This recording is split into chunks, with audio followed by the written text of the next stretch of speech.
most of it was in the previous packet. I think it was mostly emails and the updates today.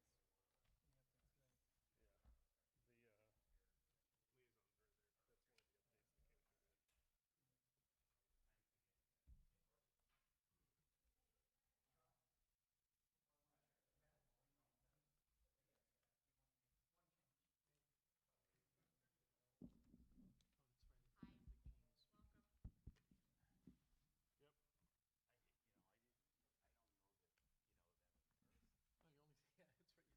Yep. I don't know that, that occurs. Oh, you only, yeah, that's right. You only see him by, you hear him by I just voice. asked Nate, I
said, who are you? He said, I'm AJ. We will not return. All right, we are going to call the meeting to order. Welcome to the June 24th school committee meeting, live and in living color in person here at RMHS Library. Feels weird to be back in person, but here we are. The order of business today will be public comment, which we know we have at least one. Reports, if there are any. We'll have the spring update from Dr. Doherty, and then we will adjourn from the public session into an executive session, and we will not return. So, no need to do a roll call vote, because everybody's here. And we will start with any public comment. Ms. Borowski? Please, yes. I've never done that before. I'm Jean Borowski, Johnson Woods Drive, and I'm here tonight along with my friend Ace. Why don't you come on up? We'll do this together. Introduce yourself. Hi, I'm Ace Foltz, and I live at 9 Ide Street. I'm here tonight representing the Reading Rotary and Reading Fall Street Fair, and Ace is here representing the Porch Fest Committee. We wanted to make the school committee aware of a couple of very exciting events coming up this fall, and also one event that we think is particularly impactful of schools, and we're here to tell you about it and also ask for some support from the school committee and school department on it. So I'll let Ace start with Porch Fest. I don't know who has been to a Porch Fest, and especially to Reading Porch Fest, but this will be our third year. First year was during the Reading 375 celebration, and that was live. Last year, we had to go virtual. So we had 3 days of RCTV produced concerts over the 4th of July weekend. This year, we're back. We're back in real life. And we picked July, we looked over the calendar, we thought June, July might be just too soon coming out of the pandemic, so we settled on September 11th, knowing that it would be the weekend of the Fall Street Fair, if there was one, and knowing that it would be the 20th anniversary of such a solemn occasion, and so we've teamed up with the Rotary and the Fall Street Fair folks, and we think we have covered it all. We're really excited. Very shortly after Porch Fest announced that they were going to move forward with a real in-person Porch Fest, and I will say that all the information for anyone who wants to see it, it's at readingporchfest.com. You can find out all the details there. The Reading Rotary and Reading Fall Street Fair Committee got the go-ahead to go ahead and begin planning an actual Fall Street Fair in person traditionally. So all of this is assuming that state and local guidelines don't change, but we're going to move forward in optimism that we'll be doing a true Fall Street Fair on Sunday, September 12th. So it's going to be an amazing weekend here in Reading. But the reason Ace and I are really here tonight was to make that announcement, but also tell you, in thinking through how we could commemorate the 20th anniversary of 9/11, we were thinking about who should speak, and we sort of came up with this idea that it'd be really powerful to hear from Reading students. The students in this community are going to learn about 9/11 as a historical event. They weren't alive at the time. We all were. And so it would be interesting to hear their perspective on 9/11. And then we kind of connected that to the pandemic we're coming out of. They have had the experience of going through a very dark, very sad time of sacrifice and loss. They have had that experience. So we came up with this theme of light in the darkness. And we're inviting Reading students to submit either an essay or a poem as part of a writing contest. And there'll be an elementary winner, a middle school winner, and a high school winner, and they will be the keynote speakers at this event on the Common. So we're really looking forward to hearing what the students of this community have to say. We think it's a great opportunity for them to reflect on 9/11, to learn about it, but also to reflect on their own experiences. It's also a great chance for kids to be writing over the summer, which a lot of us parents like to encourage whenever possible. So we're still working through the details on the event on the Common. We do know that it will be on Saturday, September 11th at 11:30 a.m. We are working on a musical performance. There may be a lyrical dance performance, but I think the highlight's going to be these student speakers. Yeah. So in front of you, I left you, it's a black and white copy, but we have color posters just like this. I'm just beginning to hang them all over town. We'll be doing press releases, social media push. We'll be doing all the things, but we'd really like to ask a couple of things of you tonight. Dr. Doherty has historically been tremendously supportive of community events like this that are impactful of families and students in this town. It would be wonderful if the school department would be willing to do an email blast, letting parents in the town know that this writing contest is happening. It's open to all students, grades K through 12. Maybe a social media push. Would really appreciate that. I'd also ask the committee, as 6 individuals, you have wide networks in this town. A lot of you have friends who are the parents of your children.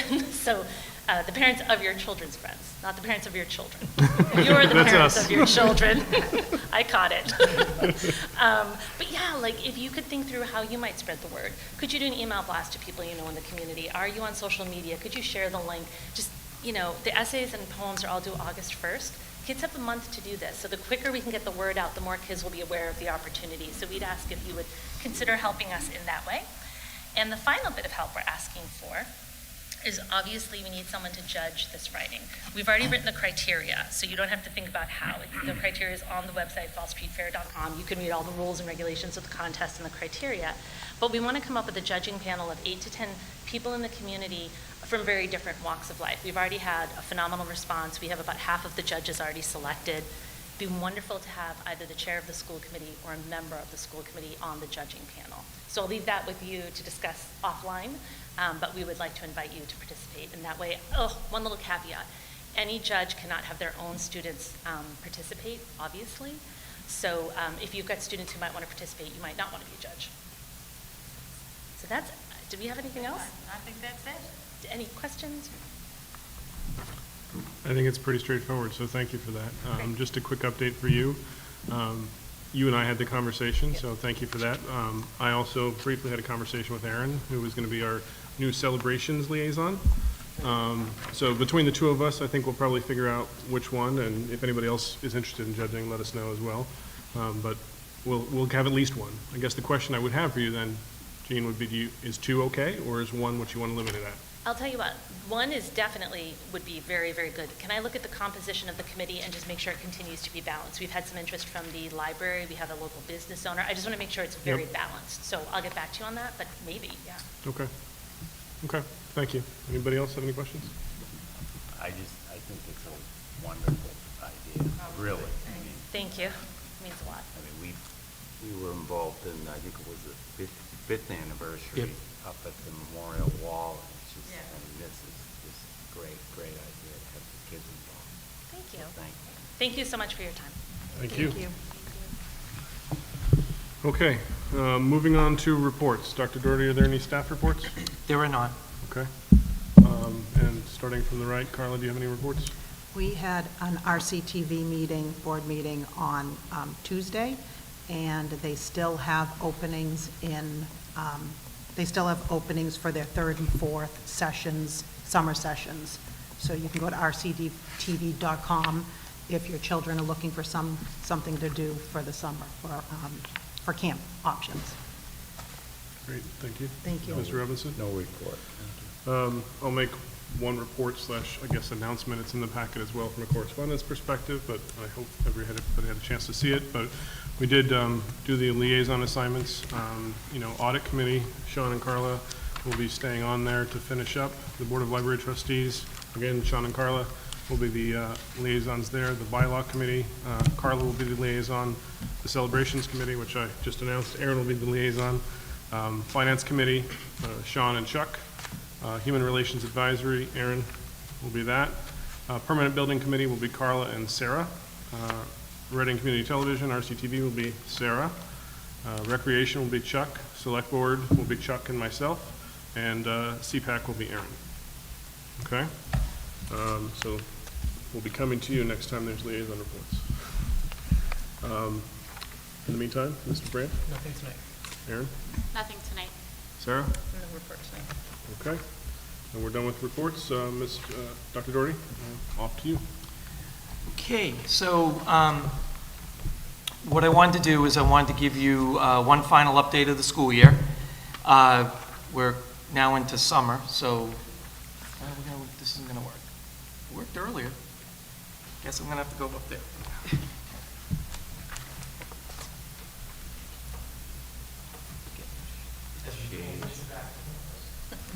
All the little details.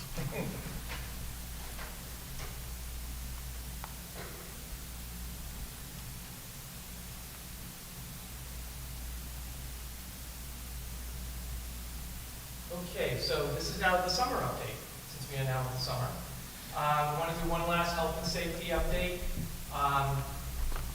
And we only had one positive case for last week of school, and that was at Parker, and there were no close contacts. This is our final cases for the school year, and you can see, especially the last few weeks, several weeks, the numbers did not move much. So really, this was the last few weeks is this pretty much what it looked like. And again, I just want a shout out to our nurses who did an amazing job this year. This is the final pool testing results. We had close to 3,000 pool tests. 24 pools tested positive since we started in February. And, you know, this was a way, again, as another mitigation step to help identify students or staff that may have tested positive and to reduce the chance of infection. In terms of vaccines, we had 908 Reading Memorial High School students, this is as of last week, who received at least one vaccine dose. And there were 160 students who our last week we had vaccination clinics at Parker Coolidge and at the high school, and they received their first or second dose last week. So now we move to some other updates. Our search updates, we are pretty close to, I guess I'll use my coach's voice.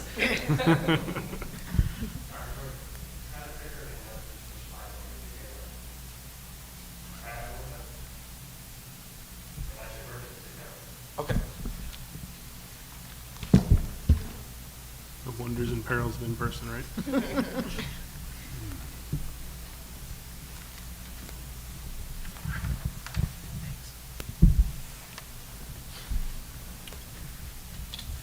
Okay, so we are winding down on the searches, and some of these names have been up here for a while now because those searches were completed earlier. We are in process at Birch Meadow, but I think we're very close to naming a candidate for the position, and hopefully by early next week I'll be able to make an announcement. The one change since the last time we met is that we now have a special education literacy coach. So Dr. Stice and Allison Wright were the ones that did the search process for this position. As you know, it's a new position this year in the budget, and I'm pleased to announce that Renee Lamaro is our new special education literacy coach. You may recognize that name because Renee has done many presentations for the CPAC this year in literacy. She is also one of the team chairs at the high school. She has been a special education coordinator and an evaluation team person in Lowell. She is a speech and language pathologist and worked for MGH as a team instructor there. She's also been in Lowell as a speech and language pathologist and reading teacher. Her education includes a Master of Science with a major in Communication Sciences and Disorder with Reading, Written, and Language certification. She has a Bachelor of Science and major from BU in Communication Disorder, and she was part of the Lowell Public Schools Administrative Apprentice Program. She's also done some work at Fitchburg State and at Endicott. So we're very excited to have Renee as our special education literacy coach. We have already begun, because there will be some additional team chair positions available for next year, and I'll get into that in a minute. We've already posted 4 team chair positions to replace Renee at the high school. So I want to thank Jen for the process that she used, and I also want to thank and congratulate Renee and look forward to having her work in our school district. I want to talk a little bit about the ESSER grants, and we have spent a significant amount of time coming up with the best way to support this grant funding and use it to our advantage over the next couple of years in our school district. The good news is we have an amount of money. The bad news is we have an amount of money that's going to expire in a couple of years, and so we have to use these grants to support safe reopening and sustaining safe operations of schools. So we focused on academic, social, emotional, and mental health, both for our students and for our staff. And you will see that in the positions and projects that we have submitted on the funding. The grant was submitted the other day. We're hoping to hear in the next couple of weeks. So here are the use of the ESSA funds. Remember, we're doing this for 2 years. Year one will start July 1, and then once we get approval on the funding, we'll be able to do the hiring process. We are posting anticipated openings right now for the positions that are listed here. So the first one is a SOAR teacher at Coolidge Middle School. This is for students that are on the autism spectrum. This is a program that has expanded over the last couple of years, and also the needs of these students have grown particularly during this pandemic. So we feel that this is a good use of, over the next 2 years, to have a teacher in place, an additional teacher in place for this program. We also have put into the grant an elementary school adjustment counselor. This is a position we currently do not have in the school district. So this person will help support the work that our school psychologists do. We have one in each building. But a lot of times their focus has to be on the testing piece, although we do have a district-wide tester as well. So this is to provide more tier 1 and sometimes tier 2 counseling support for our students in our schools. We also, we have added for 2 years a Reading Memorial High School guidance counselor. This will give us an additional guidance counselor for that staff so that they can deliver the Project Wayfinder curriculum, which I'm going to speak about in a minute. So this is a position that was fully supported by Linda Williams and Dr. Boynton as a way to continue to lower the caseload of our guidance counselors. This will bring it under 250 and allow those guidance counselors to give even more attention to students, both academically and social emotionally. We also are going to add additional tutor support at the elementary. This grant will provide for 2 years, 5 19-hour weekly additional tutors. We already have tutors at the elementary, but this will give an extra one. This is something that the elementary principals advocated for as a way to help give those kids that need the extra academic support over the next couple of years. We also are going to have 2 15-hour tutors at the middle schools. Again, this is something we don't have right now at our middle schools. We do not have separate tutorial support, so this will be able to provide that academic support. Parker Middle School, being a Title I school, will continue to receive the support that they've been getting out of the Title I grant. This is in addition to. The next piece is absolutely critical to the elementary schools and the operations and management of our elementary schools. Currently, as you know, we have team chairs that we share between the 2 schools, the 5 schools. The only school that has a full-time team chair is at Birch Meadow, and that's because of the complexities of the special education programs there and the number of students on IEPs. What this will allow us to do is to have 1 full-time team chair at each elementary school and an additional half a team chair at Birch Meadow. So the team chairs will be responsible more for the student service, special education side of the education, working with teachers, working with administrators, and obviously working with parents to provide the maximum services that we want to provide for our students, to make sure that we're able to make sure those services are being carried forward and done properly, and that we improve the transitions between 5 and 6 and pre-K and K. So this is something also that the elementary principals have advocated for. As you know, they do not have another administrator for the most part in their buildings. This will now provide 2 full-time administrators for the next couple of years at the elementary level. The next piece is a curriculum called Project Wayfinder, which is a research-based curriculum on social emotional. It's a curriculum that actually starts in grade 7, goes all the way up to grade 12. It is both a consumable and a digital curriculum, and both pieces are critical to the actual program. We are funding it at grade 10. That is the grade that we felt was the group that would benefit the most from the curriculum. I am still working with Project Wayfinder to see if, with the grant funding available, we could expand it to other grades. But it's definitely going to be in grade 10 for next year. And then the last piece is the next 2 summers to have tutoring support for our ELL students who have had significant challenges during the pandemic, academically and social emotionally.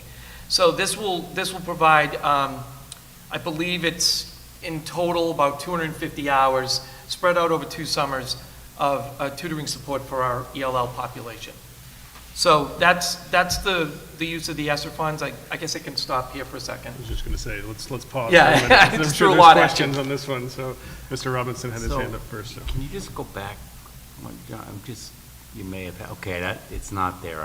Thought I missed it. How much is all Oh, that? thank you. It's a little over $1 million. So in 2023, we'd have to then figure out what's going to stay and what's going to go. Correct, correct. Thank you. Any other questions? Carla?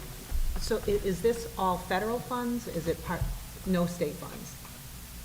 It's funneled through the state though, right? It's federal funds managed through DESI. And then you decided what categories and what positions you want? We did as a administrative team, and we got other input. Tom Milichewski's been involved from the start with this. So yes, this was all based on what we felt were the greatest needs. And then these positions have been publicized, or they're about to be publicized? Some have been posted as anticipated openings already. Others we're working, like the elementary school adjustment counselor, because that's brand new, we're working on a job description for that one. The guidance counselor, I believe, has now been posted as an anticipated opening. And the tutors we will be posting soon. Just additional question. Have you ever, has there ever been any discussion about having some sort of guidance counselor at the middle school level? We have two school psychologists Right. at the middle schools, plus they have advisory, which gives them that adult connection that is needed. So and with the team structure the way it is, they have adults they can go to. Yeah. But we've not considered that. And honestly, the middle schools did not see that. When you look at all these other needs, I mean, there was only so much money. Right. They felt that this was a better use of the funding. And do you think that you'll have no problem filling all these positions this summer? We're going to try. It looks great. Thanks. I'll come back to you because Erin hasn't asked a question. Sure. So Erin, go ahead. First off, this is an exciting list because I know some of these things have been talked about for some time and we haven't been able to have them. So I'm pleased to see the list. Can you clarify about the school adjustment counselor? Will that person be working with all 5 schools? Yes. Okay. That's going to be something, and the person will be supervised by Jen and Allison, so they'll work out a schedule based on need, Okay. it would be my guess. Okay. So it won't be that, they're getting to know every student at every school. They'll have particular cases that they're getting involved in. We've already started talking to the building leaders about where they would like to target the additional support, what students they think are going to need that initially coming into school. Okay. Thank you. Ms. So Robinson. Gail, I just had another, baby John, another question on the financial piece. So from 22 to 23, does that money go into the base or is it held out separately? So the way the grants work is they roll, so we built it so that it covers 2 years of it because of the way the federal funds are working. It's similar to the title grants that you can carry over, and there are no limits to how much you can carry over. So we basically built it such that we would put 100% of the team chairs on one grant, but it would span 2 years. Okay. Period. It just makes it a little bit cleaner to put the same positions on the same grant, so you don't have to start moving. Because there's reporting obligations that people have to acknowledge they're paid for. through a federal grant, so we'll be able to set it up and keep them on the same grant throughout the process. So I have full confidence that these will be beneficial and work, and it's time for us to get to work to try to figure out how to keep them here forever. And that's the bad news, right? We're going to hit a cliff in a couple of years, yes. So that's where I was going to go with some of my questions. Before I do that, though, hiring part-time, many of those jobs are part-time. We have 5 19-hour tutors, 2 15-hour tutors. Do we have any concerns with filling the part-time roles in that case? In the tutors, that's typical, those are standard hours we've had for our tutors throughout the elementary schools. And with the title grant, that is typical for what we've done on the title grant, and we have not had, aside from the past year, we've not had issues filling those. Okay. And the Usually, point- oh, go ahead, I'm sorry. No, go ahead. The .5 team chair, we posted it as an anticipated opening, and we already have several applicants for that position. Okay. So- Usually with those part-time positions, it's usually a retired educator that wants to continue to work with kids, but doesn't want to work full-time, that type of thing. Gotcha. So Okay. we do get a lot of those. Okay, and the 1 million you mentioned, that's annually, so that's the amount? No, we- it's Total. total. So it's- ESER 2 is 330,000, and ESER 3 is 830,000, something like that. But it covers 2 years of it, so it would be probably roughly, So 1.16 that we have to, that over 2 years, so we have to come up with 580,000 Yep. in 2 years. Yeah, and about 75,000 of that, just so you know, is MTRS. We have to take 9% out of the teacher positions out of the grant for MTRS. Okay, and then I would imagine the Project Wayfinder, any of the costs associated with that would be carrying forward as Right. well, if it's a if curriculum network. So if that it's would then something we be choose and we built like, in. Right. okay. So I'm echoing Aaron's, because a lot of this is stuff we've been asking for a long time, so I'm excited about it. And I think thinking back to Sean, some of the finance committee conversations we had a year or two ago, some of this looks to me like it's invest to save. So, if we have, we're doubling the elementary school team chairs as an example, and if they're able to then dive in and engage at a better level, we might have a better chance of keeping some of those kids in district, serving them properly and whatnot, and saving in the long run in that regard as well. So hopefully, some of this comes back in that way, at least in one of those ways. The adjustment counselor as well, that's for school avoidance essentially, right? So students that are not ready to go back to school, and we know there are quite a few, unfortunately, in the category where we are right now with the COVID stuff. I think that's a phenomenal addition. Do we have one at the middle school already? I know we have one here at the high school. Do We have a it at- social worker at Coolidge involved a little bit with the program that's there, the REACH program. Okay. So, but we're not currently planned or staffed to address it if we start seeing it at Parker. You have school psychologists, but that would be the. Psychologists. So they'd be playing that role? Yeah. And they've been already working on that Okay. actively this year. Okay. And then finally, Wayfinder is something I had researched before. It comes out of Stanford. Yes. It's heavily research-based. The returns on that look phenomenal, so I'm encouraged by that as well. So thank you for taking the time, the effort to put all the plan and thought into this. And It was actually exciting to do this because we actually got to spend money. It was like, gonna wow. say, because you were spending some money. And But it will- not only spending it smartly. Yes. Right? I mean, that's the key here. It's looking forward. What do we need? How do we address it? And how will it help kids? And Right? since this is federally funded, it comes with all the hooks into that, so there are a lot of reporting obligations. We'll be having to post a lot of stuff on the website, do outreach. There's a lot of your reentry plan, revisiting it, a lot of communication to DESE, a lot of audits from the Fed, so with great money comes. Great responsibility. So there'll probably be some additional outreach and stuff that we'll be keeping the committee apprised of. That's requirements attached to this grant, as well as reporting back on the results. Great. Thank you for that. Any other questions? Okay. So a couple other updates. First, I want to talk a little bit about the REACH program transition that we've been working on. I know that we've been communicating this to individual school committee members and to the REACH program staff and parents, but we want to talk a little bit about it publicly. So what we've been looking at with the REACH program at both the elementary school and the middle school is we've been looking at how can we make the program from a horizontal and a vertical standpoint a way that would make sense to do a couple of things. One, to balance, from a middle school perspective, to balance the programs at each middle school.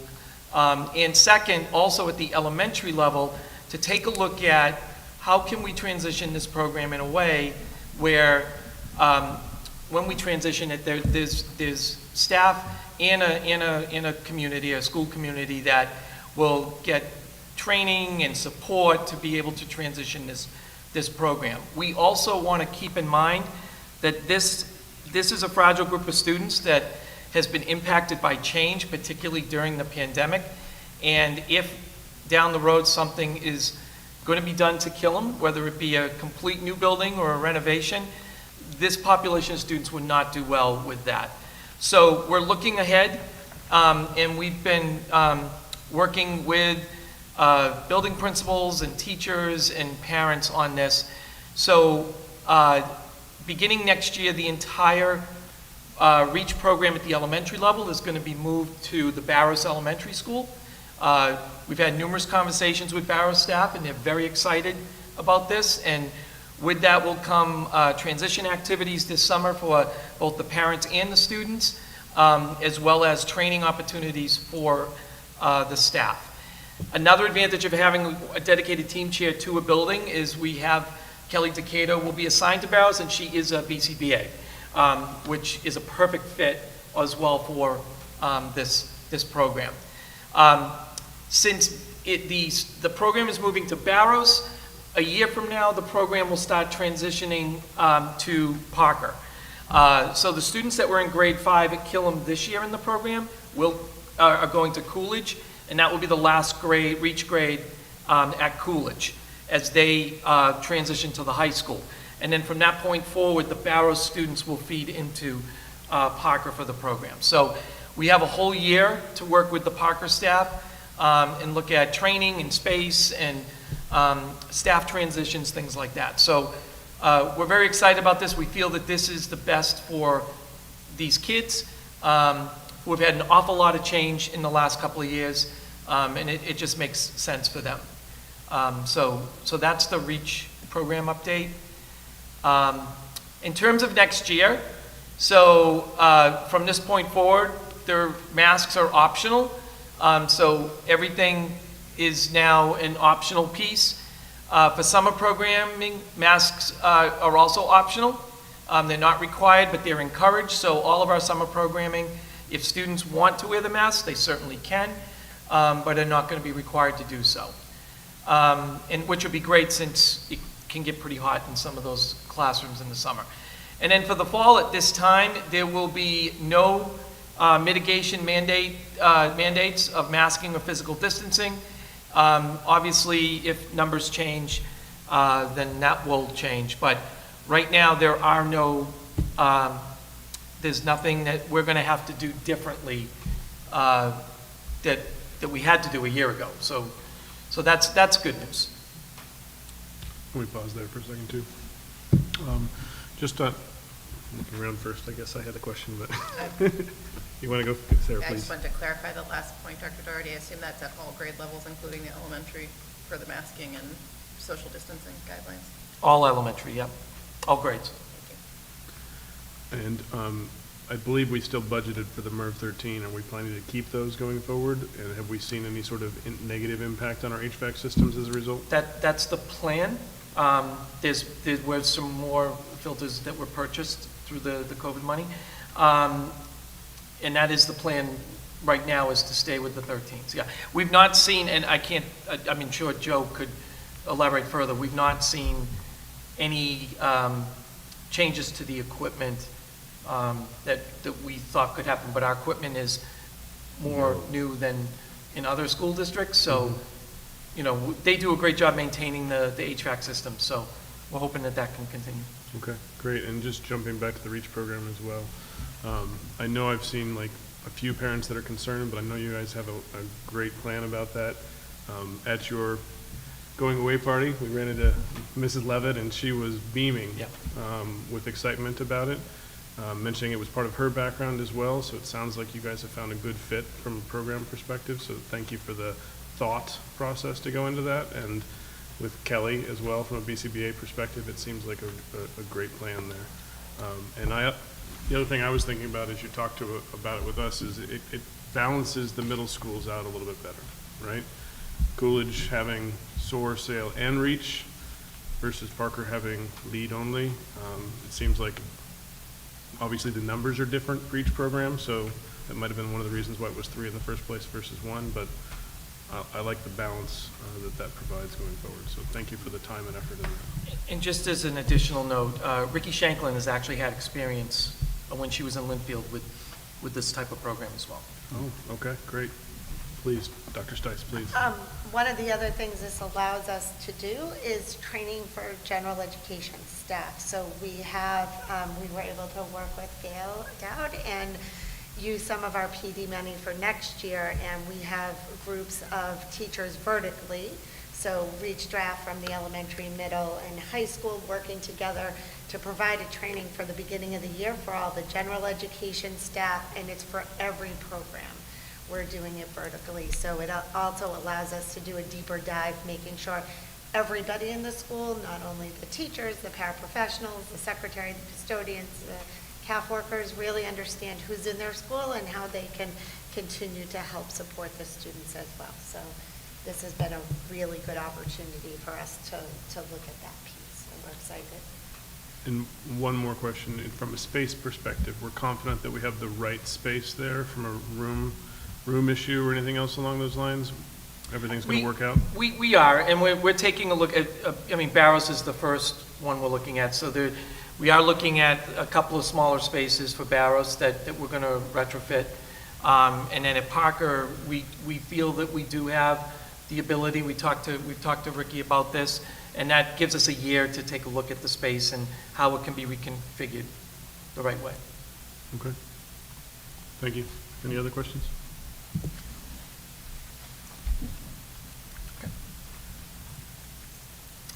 So I want to talk a little bit about, this year has gone on and on and on and on, but when I started writing down all the things that we have accomplished this year, it did not look like a pandemic year. It looked like, a regular school year. So, first, I just want to highlight all of the things that we did that were in our district improvement plan for year 1. So the whole fall reopening plan, which we were starting about in May of a year ago, the curriculum guides, the program descriptions for special ed, the portrait of the graduate, the NEASC accreditation, which in your packet is the final report. All of the building security work was done, and originally the elementary work was not supposed to happen till this summer. But because of the pandemic, we took advantage of the classrooms when they weren't being used, and we were able to get the security done in advance, the infrastructure. All of the work we did with online tools and curriculum for remote learning. The statement of interest was submitted yesterday for Killam, and that's also in your packet. The full statement of interest with Chuck's beautiful signature from MSBA. I had to do it with my finger. Look at it, look at John. Yeah, mine's really great. The professional development and training and equity, social emotional learning, and remote learning that we did, and the significant work that we've completed and will continue to work on with special education literacy. All of those things have been happening this year.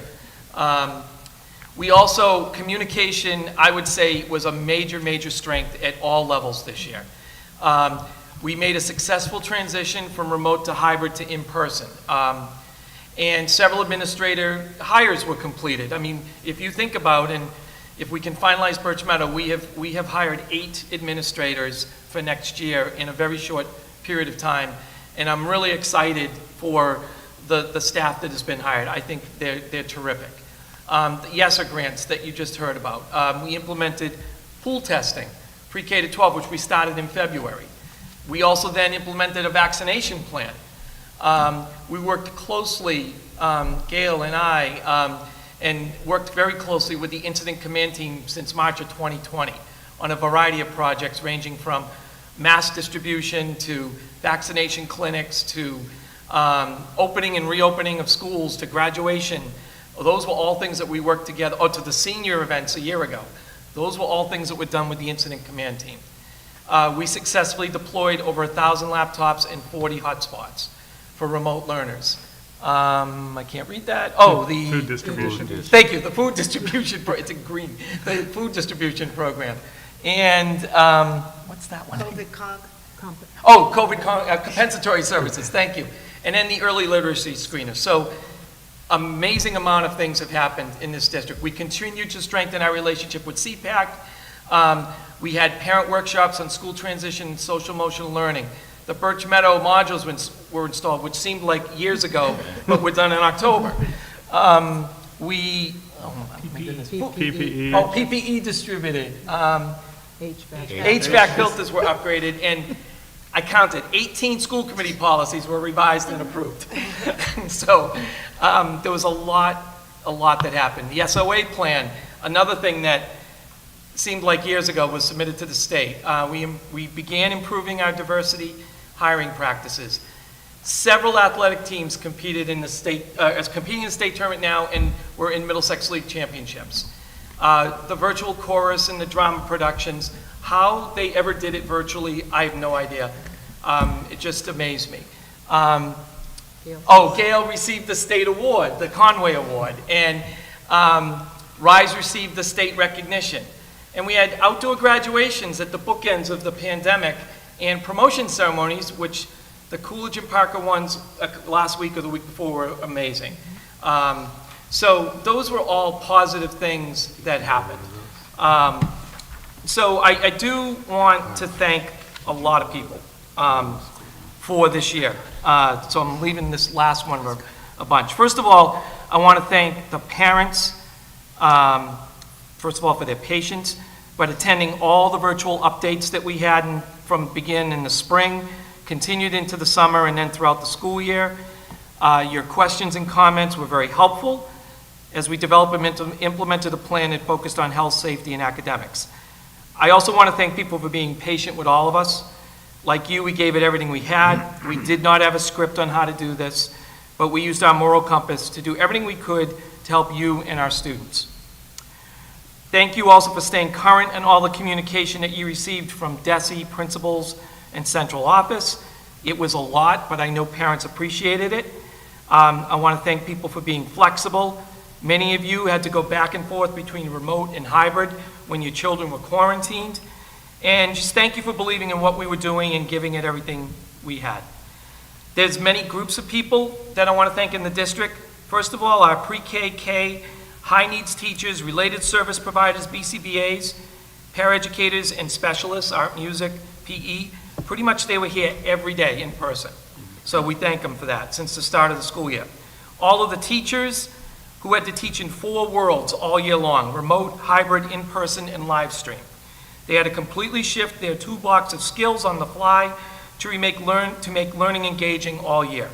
And our nurses, I want to thank them. Their job changed dramatically this year. I want to thank them for their flexibility, their efforts, and their conscious emphasis on health and safety. They navigated through pool testing, vaccinations, contact tracing, and doing their regular full-time job, like putting on Band-Aids and taking temperatures and things like that. Custodians and facility staff have been here since the pandemic began. They were cleaning, disinfecting, rearranging furniture again for physical distancing, installing PPE, and anything else that needed to be done. Our food service staff had a very difficult job this year because you can't serve food when we're remote. So their jobs were impacted. I want to thank them for their efforts in providing food for our students, especially students with food insecurities. The food distribution program was extremely successful. Our paraeducators had to be very flexible this year in their roles and responsibilities. Sometimes they worked with students, other times they were substituting. They were helping in the office, they were covering lunches, they were running satellite classrooms, so they were amazing. Our secretaries and central office administrative assistants from last spring when we closed the schools, and I remember they had to keep coming up to our office to sort mail, because all the mail and packages were getting delivered to our office. They made sure the school schedules and communication were running smoothly. They had to handle all the day-to-day emergencies, which pretty much was everything this year, and they were the glue that kept everything together in the building. Our technology staff had an extremely difficult job this year because of our learning. Our learning depended so heavily on this, and the success of that infrastructure. And as I mentioned earlier, all of the laptops, all of the hotspots, and all of the customer support they had to give all year. And then finally, I want to thank the team. Without this group, and we met weekly, and sometimes we met twice a week, and we had some very spirited conversations over the year about how this was going to play out, how we were going to roll this out. So first, our directors, Joe Huggins, Julian Carr, Danielle Collins, Mary Juliana, Allison Wright, Grant Hightower, Chris Nelson, went above and beyond and kept their departments going and doing everything they could.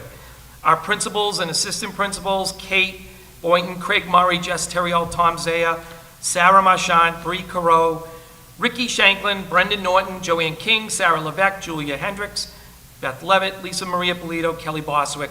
They took impossible plans from the state and from me, and they made it work. They provided social emotional support for their staff, navigated through some very difficult community situations, and their communication to staff and families was amazing. Our team chairs, Adam Blaustein, Renee Lamaro, Melissa Forbes, Leanda Corman, Jackie Payton, Kelly Decato, Shayna Goodwin. Special education has always been a challenging job, but this year it was beyond challenging with all of the competing needs of our students and families, and they did great. Our teaching and learning staff, Heather Leonard, Allison Straker, Lauren Sabella, Courtney Fogarty, provided all the training, support, and coaching through the school year, which was critical. And then finally, our central office administrators, Gail Dowd, Jennifer Stice, Chris Kelly. Without their efforts in human resources, special ed, finance and operations, teaching and learning, none of this would have happened.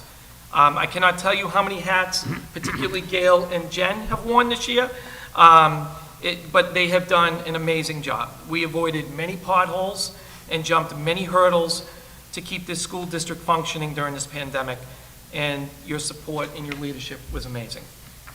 So those are a lot of thank yous that I think are really important. So I want to now shift to, I don't know if there was any questions. I probably should have stopped there. I think there's one person you didn't thank, and we'll do it for you. Yourself, right? Thank you. I'll say it, and if anybody else wants to add to it, please do. It was an incredibly tough year for you for many reasons, right? But you were always there. You know, whatever time of day, whatever time of night, whatever time of weekend or week, you were always there trying to figure it out. And when Commissioner Riley would send something at 5 o'clock on Friday, you'd have it digested for us by Saturday or Sunday morning, right? Those kind of things happened all the time. You know that, your staff knows that, we know that. Not everybody sees that. But thank you for the effort you put in, the time you put in, to keep us going. And all the stuff that you put up there, there's probably a lot more we could have added to that list, right? And so I'll add my thanks, and if anybody else wants to add a thanks too, please do, but I'm sure I spoke for everybody in saying that too. Thank you. Yep. Thank you. So a few things happened over the last week that I really want to highlight. First is, some of you may know Barry Newell. Barry Newell was a graduate of 1964. He was a state police lieutenant, I believe. I hope I didn't mess that up, but he was a state police officer for several years, passed away a couple of years ago.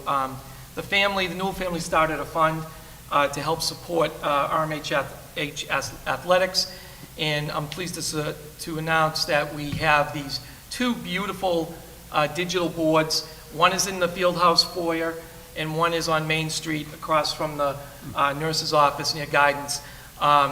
and they show the weather, they show athletic events, announcements. Here's the Newell family. Erica is on the right, and Ryan is on the left. I had Erica as a student many, many years ago, and the mom is in the middle. And they were just beaming last week when we brought them in and took some pictures, and they saw firsthand the two video boards. And this is from a yearbook picture of 1964 of Barry, and all of the sports he played. It looks like football, basketball, and track and basketball. Student council. Baseball, and baseball, yeah. So, I remember him as a parent at Coolidge, and he was an amazing, supportive parent of the middle school. Some other children photos. This is the Coolidge Field Day. Several different events were going on. Looks like there was some flag football here as well as part of that. This is the Killam 5th grade promotion ceremony. Students enjoying that. And also Killam had its field day activities. And this is the Birch Meadow promotion ceremony, which was held last Friday. I remember driving by and seeing this beautiful display that was set up for the 5th graders and for Mrs. Hendricks. And my understanding was a very nice evening. And we have some pictures of that as well.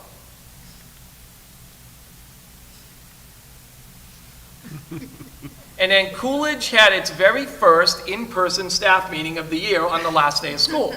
So they took a picture and sent it along to me in this, which is great. I think a lot of staff that day had their first in-person staff meeting on the last day of school.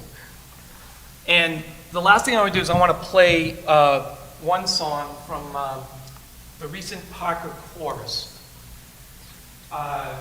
which was virtual and continues to amaze me, the work that they did this year virtually. So Jenny DeMuzio will introduce this.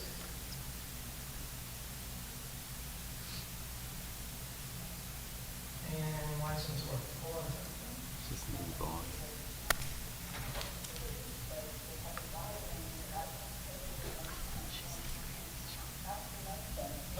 Fundamental household embarrassment are the most controlling. But the kids go to the challenge and are anxious to have you there. The soloists are Deborah Carmasiza and Clinton, both of whom I'm very proud. I loved working with this group this year. I'm so proud of all the work that they did together and how they persevered. I'm really going to miss them, but I wish them the best in high school. Here is a million.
You made it right, you made it wrong, but say that you're bringing me along to the world you see, to the world that close my eyes to see, that close my eyes to see. Every night I lie in bed, the brightest colors fill my head, the many dreams that keep me awake. Think about the world today, the vision of the one I see, a many dreams is all it's gonna take. Many dreams for the world we're gonna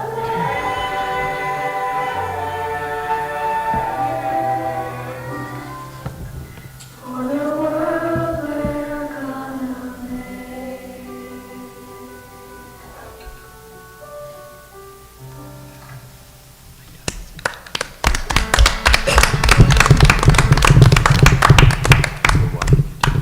That's the end of my report. She was in there.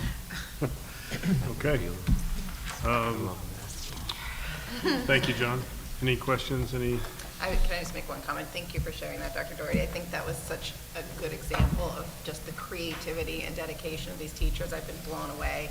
I mean, I had a student that was participating. I didn't realize what the end result was going to be. And we watched it. I was like, oh my gosh, how did they do this? Each of the kids recorded, they pieced it together. I mean, it was just mind-blowing. So,